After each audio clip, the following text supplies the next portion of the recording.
Cheers. Good morning, everyone. Welcome to Forti Friday. My name is Zach Warwicker. I'm one of the senior security consultants at Exclusive Networks. Today we'll be covering integrated being the FortiGate and FortiWi-Fi solution. Sorry, clicks. There we go. Fortinet have three wireless solutions. First, infrastructure, formerly Maru, now being called WLC, which is a dedicated controller. Since the acquisition, Fortinet have been piloting features into the formerly Maru product, and I think we're going to see a lot of these features appearing in version 8.3. We'll be covering the infrastructure, or WLC, in upcoming webinars. The best feature by far, I think, is the single layer architecture, which is a bit like the holy grail of roaming. The controller decides where a device roams, not the client, meaning no disconnects or sticky clients in theory. Integrated, which we'll be covering on this webinar, the technology is well established within the gate, and 5.6 brings many new features which I'll be covering in this WebEx. The third option is FortiCloud. FortiCloud doesn't require any kind of controller. The access points only use FortiCloud as a management platform. It's great for distributed networks. So in a typical deployment, APs would plug into a switch before communicating to the gate. The APs need to be authorized before they are trusted by the FortiGate. The three modes that the gate can operate in for the SSID. First mode is bridge mode. It uses a cat WAP to establish management communication. Client traffic is then unencrypted on the access point and dropped straight onto the wire or the VLAN tag. Tunnel uses cat WAP for management and carries client traffic to the FortiGate. From the gate, firewall rules can be applied, UTM can be applied before the traffic is permitted to transfer to the firewall. Communication can now be IPsec encrypted on 5.6, so communication between the AP and the FortiGate. And the last mode is mesh. So mesh is also supported for locations where you can't run cables. This is called a branch AP for the AP connected to the FortiGate, and a leaf AP for the APs that are obviously meshing. Integrated consists of a FortiGate or a FortiWi-Fi unit. Both units can act as a controller for Forti APs. No features are compromised using either unit as a controller. FortiWi-Fi has the added advantage of a built-in antenna. So on the right-hand side here is 60E, which is great for small offices where there's not many users. This can also be disabled if you're not going to use it, or if you're plugging 40 APs into the back of it, it can auto-disable and so forth. So there's no license required. If the customer already has a unit, they can just simply buy the APs if they're looking to swap out from another vendor or move them from FortiCloud. So with every FortiGate unit, apart from the 7000 series, supports access points, from the smallest unit of 30E supporting 2 APs to the largest supporting unit of 3800D, which is able to support 4096 APs. The chart illustrates how much the FortiGate ramps up in its controller capabilities.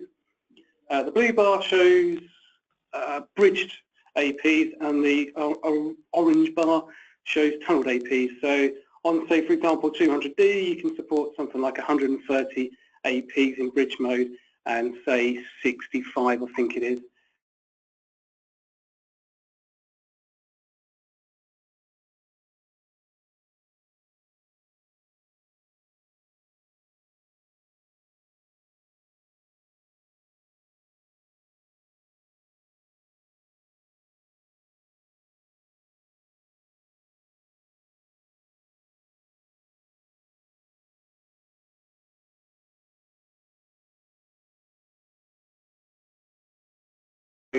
For example, like I say, hotel is a great example, maybe like a retail environment, distributed retail environment. The FAP-S is the only AP which runs in FortiCloud that supports UTM without a controller. This unit can work on either cloud or integrated. Great if the customer already has cloud and then looking to get a FortiGate. The FAP AP was originally an AP for the gate, designed to work with both cloud and integrated. It's very similar to the FAP-S. However, When customers run FAP-S's on their 40 gate or 40 Wi-Fi unit, they get much better performance because they're much more powerful AT, so they've got much more CPU power and RAM and stuff like that. So I think a high density comes to mind when we talk about the FAP-S and a gate, for example. And then the FAP-U is the universal access point, which will work across all three platforms, giving the customer a choice of either technology without having to swap access points. But please note, it's currently not available on cloud yet, and the feedback I've had back from the wireless guys is that FAP-U won't be supporting UTM when it's running in cloud mode. It's currently supported on 40 OS 506, but like I say, it's upcoming for the cloud. So that's the design of the FAP-U. So I've got a couple of updates at the moment. So we've got a bit of 5.4 and a bit of 5.6, a very small 5.4. I think the main features for me are the three main features, which when you compare them to other vendors, is the ability to disable data rates. So it's useful for sticky clients and forcing client behaviour. This is only available. Sorry, this is only available in CLI mode. This can help with roaming and forcing the device to roam when it's connected to very low data rates. To say that the client's hanging on to the access point even though it's underneath another one. One of the reasons could be that it's connected and it's seeing a reasonable good signal rate for the data rate that it's connected. So by disabling lower data rates, it enables the client to roam better. Also, SSID availability, so you can set the time or day for each SSID. Change of authorization sends a disconnect radius to de-authenticate clients when they've reached a certain volume of data or a time quota. I can also see this going in the direction of disconnecting user when login events picked up. So one of the things that problems like the SSO agent is it can detect when a user logs in, but it can't detect when the user logs out. So you can do polling for this, or you can do a general, like a timeout. The great thing about using Radius is that you can detect when it's being a log-off event, so it will disconnect a user. I'm not sure if this feature is in there at the moment, but I can see them putting it in. At the moment, the feature just cuts the user off when they've reached a volume or time quota. I think a good example of that would be a guest user. Moving on to 5.6. So with 5.6, the FAP-Us are now supported on the gate. The 421 has the internal antennas, and the 423 has the external antennas, both for Wave 2 APs. I've been bitten on this one before, where the FAP-Us were released last year, I think, late last year, and been recommended them to customers, but they hadn't actually been supported in 5.4. So the good news is now they are supported in 5.6. Wave 2 also supports PoE. So in other words, this means that devices that require PoE Plus can run on a PoE environment. This helps when planning to replace switches. Side effects being that USB ports are disabled and the 4x4 is turned into a 2x2 unless PoE is provided. So it's a way of getting the access point installed and not having to worry about the customers' switches supporting PoE Plus, which is a direction that I think all the APs tend to go in. They're more power hungry. So you can disable, you do lose 2 antennas, but you can still use the access points. So energy efficiency is now supported thanks to A2.3AZ. The intention is to reduce power consumption by 50%, and it does this by shutting down certain services. EE does this by sending a low power idle request. Then when it's ready to send data again, it just sends a normal idle request. This is only supported on the FAP42 series. So basically when no data is being transferred, it sends a low power idle to say the switch responds, drops the power, so forth, and then when data comes back in again, it ramps back up. And then a couple of new protocols that are supported in 5.6. So faster roaming, there's 3 protocols to help with this. You've got 8211K, capable clients, so things like Windows 10, ICE and stuff like that, can request like the AP's neighbour list containing things like channels, signal strengths and so forth. So there's no need for the client to probe. It means that the client can pick which AP to roam to. So the advantage being more airtime, better battery and reduced roaming time. 8211V is the network-assisted power-saving mode, which is coming soon. This is the wireless protocol, unlike EE on the previous slide, which is the Ethernet protocol. And then 802.11r, in short, there's a fast transition between roaming. Put all this together, and as the chart illustrates, roaming time goes from 150 milliseconds down to 5 milliseconds. The limitation is that you can't use these features when you're using protected management frames, so like a DTLS or IPsec, or on a mesh SSID. And then Bonjour Relay and Bonjour Forwarding is now supported. Good example is, so prior to 5.6, say corporate VLAN has an Apple TV on it. A guest connects to the guest network, they're not able to see the Apple TV.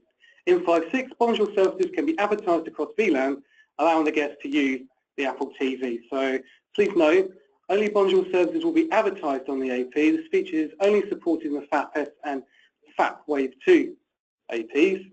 Legacy APs will not support this feature. So it's probably a bad example. I did steal this slide from Fortinet. So they've got their Apple TV sound on an employee VLAN, and they've got their guests going to their employee network to get the services. I would probably run a separate VLAN for the Apple TV, just as an example. I've done that in the past where guests get access to the Apple TV on a separate VLAN. But the good news is that Bonjour Relay and Bonjour Forwarding is now supported. A little bit of quals as well. So quals profiles, you've got bandwidth control per an SSID and per a client are now supported.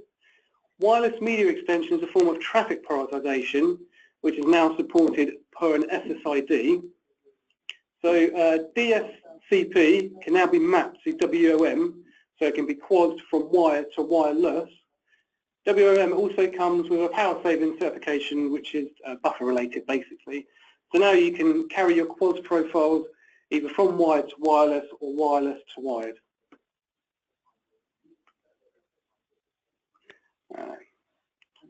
So CapWAP now supports IPsec instead of DTLS as a form of protection. I say instead as well as DTLS, I mean. This feature improves throughput of protected tunnel. So it does this by using the MP6 chipset, and the list below lists the algorithms which are supported. The graph to the right shows the bandwidth that very much matches the DTLS with IPsec and clear text. As you can see, clearly clear text is a winner with throughput there.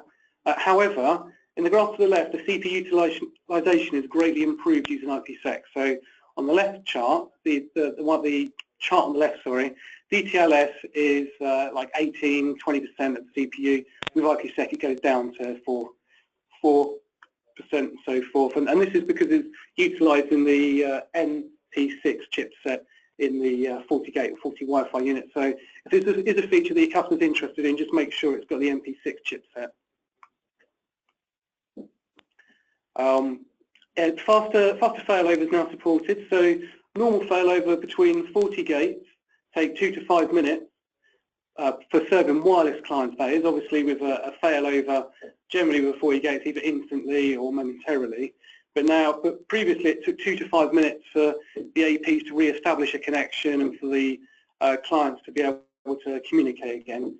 In the new functionality in 5.6, this has gone down to 30 seconds. It's gone down to 30 seconds because the APs now establish a CapWAP tunnel with the primary and the secondary controller. So the table below lists what's synced and what's not synced in regard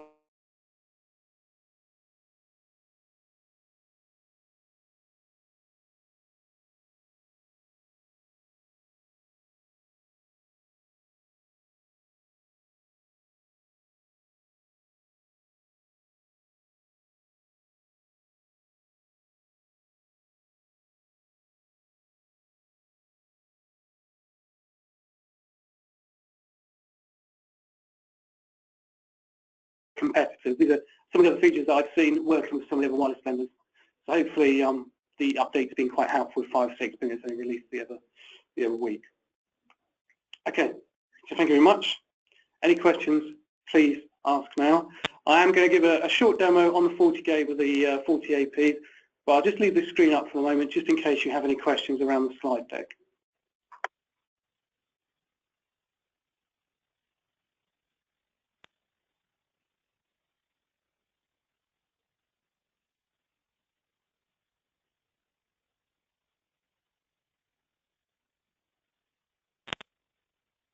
No? Cool, okay. I see that Chris has been answering some questions for me.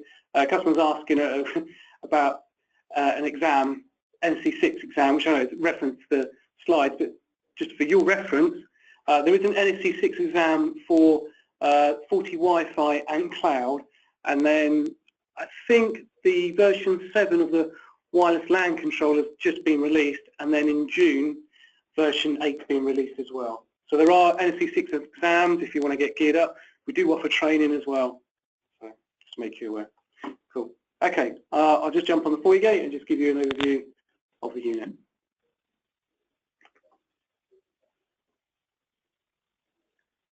Cool. So hopefully everyone can still see my screen and see the FortiGate. So this is the dashboard on the FortiGate. At the moment we're running 5.4, we're not running 5.6. To be honest with you, we're probably going to run a separate webinar for 5.6, all the features and updates and stuff like that. But as you can see, if you're unfamiliar with the FortiGate, like I say, this is the dashboard. You've got interface history, you've got at the top right, you've got utilization, system information here as well, so you can change the HA status. You can do a backup on the store. And there's a little bit of rolling information on the dashboard as well, and your license information. Another little feature which I quite like is the fact that the CLI is in the GUI. I don't know how beneficial that is to other people, but I do like to run commands, detach the console, and then work my way through the GUI. It's sometimes a little bit easier than puttying, it's just there, should I say. Okay, so we jump down to our wireless feed on.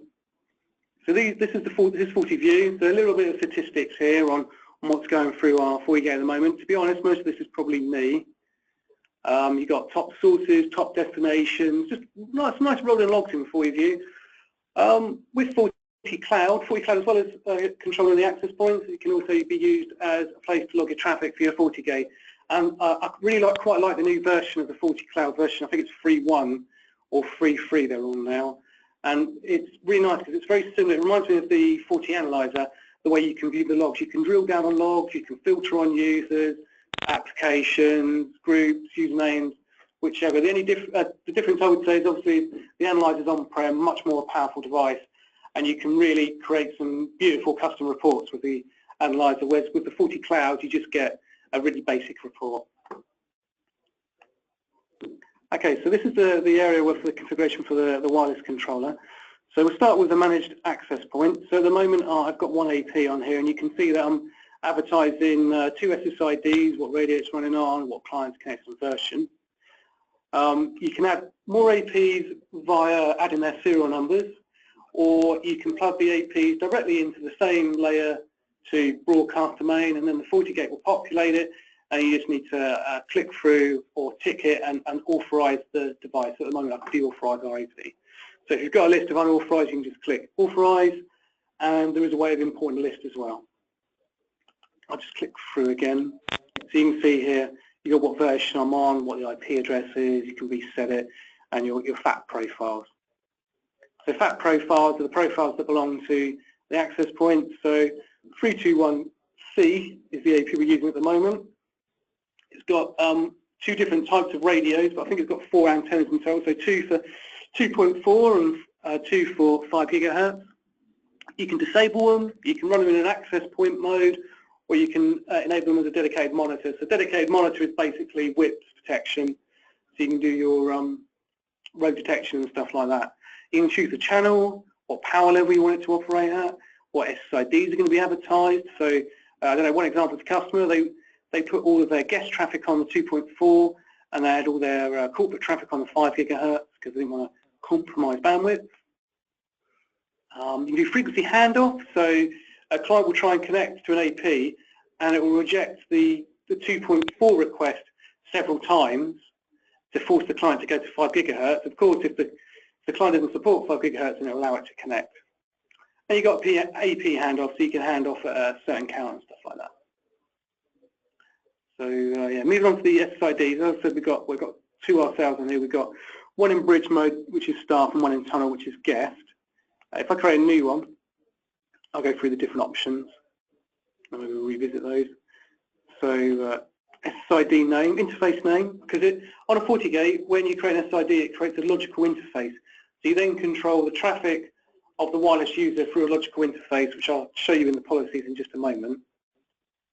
As I said, there's 3 different traffic modes: tunnel, bridge, and mesh. So tunnel mode, you give it an IP range. In version 5.6, I don't think you need to give it an IP anymore. You can be on the same subnet as your wired corporate users. But nevertheless, this is where you set the IP address for the range for your wireless clients, the type of access, if you want to provide like ping interfaces, for example, DHCP. And if we just scroll down a bit, you've got your security mode. So you've got captive portal. There's a couple of options with captive portal. You can do a disclaimer with an authentication. So you can have an authentication group. You can do a disclaimer only where they have to just agree to the terms and they're allowed on the wireless, or email collection as well. And the different types of authentications are local user or external. So external would be something like a radius, or to be fair, I think you can even use LDAP as the authentication, not as the captive portal. And with a local user on the FortiGate, also like a guest, how to explain, like a receptionist can log into the FortiGate, for example. He or she can log in and they can get access where they only create guest users accounts. And then you can use the authentication page on here for guest users. And as I said, you've got external captive portal, so you can send this off to Connect or FortiAuthenticator or whatever service you prefer to authenticate your users against. As long as as they call them, the magic variables are returned, the authentication will work. You've got redirect, schedule, like I said in the update. Oh, it's actually, yeah, 5.4. And you can block interzone traffic, so you can block traffic, block wireless users from being able to communicate with each other. WPA, so you just got standard password. Enterprise is supported as well, so if you've got radius users and stuff like that. And as I said, slightly different change when you go to a bridge. If we go down, you lose your IP settings because obviously the traffic's being dropped straight onto the wire or VLAN where they pick up DHCP information, and this is where you'd sign the VLAN. And then just for your reference, here's the mesh downlink. It's quite simple. You give an SSID a name, set a password, job done. So that's the SSID configuration. So if I just swing back to our staff one,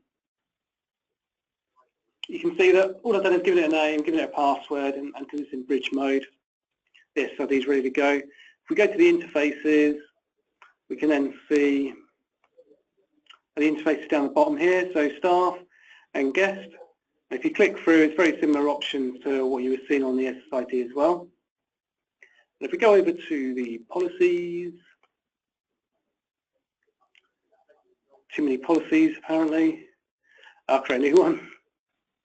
You can then see like incoming interface, you can select the guest or the corporate, no sorry, you wouldn't select the staff because it's in bridge mode, so you can't control bridge mode traffic until it reaches the FortiGate. So for example, here's the guest traffic, so you can set an interface, outgoing interface, let's say WAN 1 for example, or talk lines we've called it, source, so forth, and you can create a rule, and that's how you would control the traffic in a tunnel environment. You can apply AV, web filtering, DNS, application control, anti-spam. You can apply exactly the same to it as the FortiGate. So the great thing about Fortinet is that, as far as I'm aware, and I could be corrected, as far as I'm aware, that the only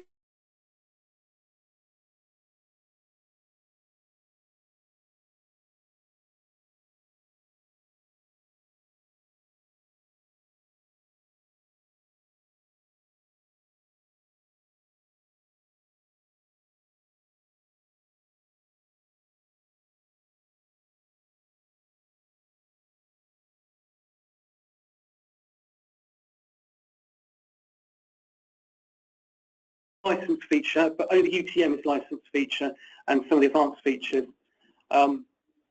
So Forti Cloud is free to use, and you can connect APs to it as many as you want without a license. But like I said, if you go into the UTM, then you will need a licensed feature. Obviously, with the wireless on the FortiGate and the Forti Wi-Fi unit, you don't need any. You only need the licenses that you've already got on the unit. So there's no extra licenses basically to connect the APs and use the FortiGate features. Okay, so I think we lost sound for a few seconds then, but I'm not sure when. So, but Anyway, that's the end of the demo. I hope you've enjoyed the slides and just a brief overview of the configuration. If you do have any questions, feel free to put them in the chat now. For your reference, if you'd like a private demo or you'd like a demo for your customer, please just let your account manager know and we'll be more than happy to assist. If you'd also like a partner enablement session, please know as well, because we can help with that. And not just for wireless, I'm talking about the whole product range, all the way from the gates to the new techs, FAC, anything. If you need anything, please just ask your account manager, and technically we'd be more than happy to help you in that area. Thank you. I'll leave the call open for 5 more minutes just in case there's any questions. Otherwise, thank you for your time and enjoy your weekend.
No stop, then we Thanks, Zach.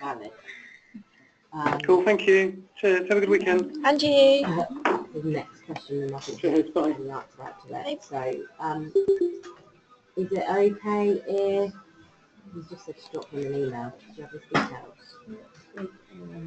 Just put a request. Yeah, if you request it in an email, then you'll be able to check stop, I guess. Sorry about that. Okay, thank you. Bye.